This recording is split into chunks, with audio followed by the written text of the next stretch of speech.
پانی اللہ تعالیٰ نے خوب پانی برسایا، تمام درخت سرسبزی شاداب ہوئے اور قسم قسم کے اناج کی فصل سے نہایت عمدہ ہوئے، جانور سب موٹے ہو گئے، مویشی بخشدہ دودھ دینے لگے۔ جس سال چین و آرام اہل عرب کو ہوا، اس برس کا نام سنت الفرحہ والابتہاج یعنی فرحت و خوشی کا سنگ غرض کے اس وقت عجیب بہار تھی۔ آمد مصطفیٰ سے ہے پھولا پھالا چمن چمن، آمد مصطفیٰ سے ہے پھولا پھالا چمن چمن، آئی بہار ہر طرف کھلنے لگا چمن چمن،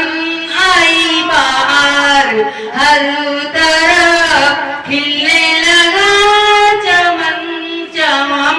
شادیاں ہر مقام میں، نقل ہے سب قیام میں، ڈالیاں ہیں سلام میں، جھکنے لگا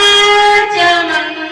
چمن، ڈالیاں ہیں سلام میں، جھکنے لگا چمن چمن، کلیاں تمام کھل گئی، شاخیں خوشی سے مل گئی، بلبل گل سے مل گئی، ہنسنے لگا چمن چمن، بلبل گل سے مل گئی، ہنسنے لگا چمن چمن، جھومتا ہے شجر شجر، تازہ ہوا ہے پھول پھول، سبز ہوئی رویش رویش، گل سے بھرا چمن چمن، سبز ہوئی رویش رویش، گل سے بھرا چمن چمن، ٹھنڈی ہوائیں آتی ہیں، کلیاں بھی مسکراتی ہیں، بلبل چہچہاتی ہیں، صلی علی چمن چمن، بلبل چہچہاتی ہیں، صلی علی چمن چمن، بادیں خزاں کو چھاٹتی، خوشبو سے سب کو آٹتی، پھرتی ہے عطر بانٹتی، بادیں سوا چمن چمن، ہے عطر بانٹتی، بادیں سوا چمن چمن، نعتوں میں گیل و قال ہو، مدحت ذوالجلال ہو، اکبر خوش مقال ہو، نغمہ سرا چمن چمن، اکبر خوش مقال ہو، نغمہ سرا چمن چمن، آمد مصطفیٰ سے پھولا پھالا چمن چمن۔ میں لکھتے ہیں کہ صرف ترجمہ لکھتے ہیں، وقوف طولات عربی نہیں لکھتے ہیں کہ جس سب کو نور محمدی صلی اللہ علیہ وسلم حضرت آمنہ کو عنایت ہوا کہ اللہ تعالیٰ کا ارشاد ہوا کہ عرش انور کے برقعے پہن لے، ایک قریشی فخر کی چادر اوڑھ لے، اے جنت کے حور جنت کی کھڑکیوں میں آراستہ ہو بیٹھ، اے فرشتوں نور کے پٹکے باندھ لو، عرش کے گر کھڑے ہو جاؤ، اے دروگا جنت کے دروازے کھول دے، اے دوزخ کے مالک جہنم کے دروازے بند کر دے، کہ ہمارے محبوب اپنی والدہ کے عشق میں جلوہ افروز میں ہوتے ہیں۔ روایت ہے کہ حضرت بی بی آمنہ فرماتی ہے کہ حمل کے شروع سے 6 مہینے تک اس کو کوئی علامات حامل کی ظاہر نہیں ہوئی، جو عموماً عورتوں کو اس حالت میں گرانی یا بار معلوم ہوا کرتی ہے، بلکہ جس قدر ولادت شریف کا زمانہ قریب آتا جاتا تھا، اشارہ فرحت و شربت سے وہ طبیعت کو شگفتی ہوتی تھی، اور سب سے زیادہ میری عزت و توقیر یہ ہے کہ ہر مہینے میں ایک پیغمبر آتے تھے، مجھے خوشخبری سناتے تھے، یعنی پہلے مہینے میں حضرت آدم تشریف لائے اور فرمایا کہ آمنہ تمہارے شکم مبارک میں وہ سب عزت و تعظیم ہے جو سارے عالم کا بزرگ ہے۔ اور دوسرے مہینے میں حضرت نوح علیہ السلام تشریف لائے اور فرمایا تمہارے شکم فرزند ہے جو صاحب نصرت وقت ہے تیسرے مہینے میں حضرت ادریس علیہ السلام اور چوتھے میں حضرت ابراہیم علیہ السلام اور پانچویں میں حضرت اسماعیل علیہ السلام اور چھٹے میں حضرت موسیٰ علیہ السلام اور ساتویں میں حضرت داؤد علیہ السلام، آٹھویں میں حضرت عیسیٰ علیہ السلام تشریف لائے اور سب طرح طرح کے فضائل کے ساتھ خوشخبری سنائی۔ مولانا برمچ اپنے رسالہ مولود شریف میں فرماتے ہیں وَقَدِ اسْتَحَسَنَ الْقِيَامَ عِنْدَ ذِكْرِ اولاد شریف اہمام روایت کرنے والے ہیں کتب لمن کان لہو تعظیم، بس بھلائی جو اس کے لیے بے تعظیم نبی صلی اللہ علیہ وسلم پسند ہے۔ روایت ہے کہ جب چاند کے حساب سے 9 مہینے پورے ہوئے اور وقت آپ کی پیدائش کا قریب آیا تو آپ کی والدہ کے پاس بہت سی عورتوں کے ساتھ حضرت بی بی آسیہ و حضرت مریم علیہ السلام عالم قدس سے حاضر ہوئی اور بہت سی جنت کی حوریں آپ کے ساتھ تھی۔ آپ کی والدہ فرماتی ہیں کہ ان سے میرا سارا گھر بھر گیا اور سب یہی کہتی تھی کہ اللہ تعالیٰ نے ہمیں آپ کی خدمت کے لیے بھیجا ہے۔ آپ کی والدہ فرماتی ہیں کہ اس وقت مجھے کچھ پیاس معلوم ہوئی، اس وقت ایک نورانی فرشتہ میرے پاس آیا، اس کے ہاتھ میں ایک شربت کا گلاس بھرا ہوا تھا، دودھ سے بھی زیادہ سفید اور شہد سے بھی زیادہ میٹھا اور برف سے بھی زیادہ ٹھنڈا اور اس میں گلاب سے بھی زیادہ خوشبو آ رہی تھی۔ ہاتھ میں دیا اور کہا اسے پی لو، جنت سے تمہارے لیے شربت آیا ہے۔ چنانچہ خوب شہد ہو کر پیا، پھر کہا اور پیو، میں نے اور پیا، اس وقت تشنگی رفع ہوئی اور سکون حاصل ہوا۔ پھر اس فرشتے نے التجا کی اذہب سید المرسلین، اذہب سید العالمین، اذہب خاتم النبیین، پڑھو درود پڑھو، عاشقو درود پڑھو، درود سے کبھی غافل نہ ہو۔